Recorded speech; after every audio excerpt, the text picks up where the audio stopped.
ఫిబ్రవరి 26 ఈ డేట్ ఎంత గొప్పదో తెలుసా? ఈ డేట్లో జరిగే 5 గొప్ప విషయాల గురించి చెప్తాను చూడండి.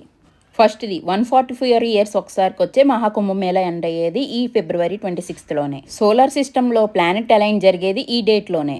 నెప్ట్యూన్ అండ్ యూరేనస్ ఈ 2 ప్లానెట్స్ కోసం టెలిస్కోప్ యూజ్ చేయాలి. మిగతా ప్లానెట్స్ కంటితో చూసేయచ్చు, కంటితో చూస్తే కనిపిస్తాయి. అండ్ థర్డ్ వచ్చేసి సీజన్ చేంజ్ అనమాట. మన వాళ్ళు సీజన్ మార్పుల్ని ఈ పండగ ద్వారా కనుక్కుంటారు.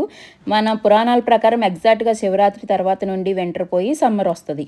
అంతేకాదు శివరాత్రి రోజు శివుని చూసి చలి శివశివ అంటూ పారిపోద్ది అనే సామెత అందరూ వినే ఉంటారు. శివరాత్రి నుండి చలి ఉండదని సిగ్నల్గా ఆ సామెత యూజ్ చేస్తారు. అది కూడా ఈ ఫిబ్రవరి 26 నుంచే స్టార్ట్ అవుతుంది. నెక్స్ట్ వచ్చేసి ఫిబ్రవరి 26 త్రయోదశి శివభక్తులకి చాలా ఇష్టమైన రోజు అనమాట. ఆ రోజు ఒక పండగలాగా చేస్తారు. అది కూడా ఈ ఫిబ్రవరి 26నే.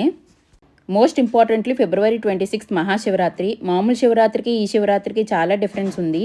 మహాకుంభమేళా అప్పుడు వచ్చే శివరాత్రి మోస్ట్ పవర్ఫుల్ శివరాత్రిగా చెప్తారు. శివశక్తి భూమి మీదకి డైరెక్ట్గా వచ్చే రోజు ఈ ఫిబ్రవరి 26. మహాకుంభమేళా, శివరాత్రి, త్రయోదశి, సీజన్ చేంజ్, ప్లానెట్ అలైన్మెంట్ ఈ 5 అద్భుతాలను ఒకే రోజు చూడటం అనేది మన లక్ అని చెప్పచ్చు. మరిన్ని వీడియోస్ కోసం సబ్స్క్రైబ్ టు సౌజీ ట్రిక్స్.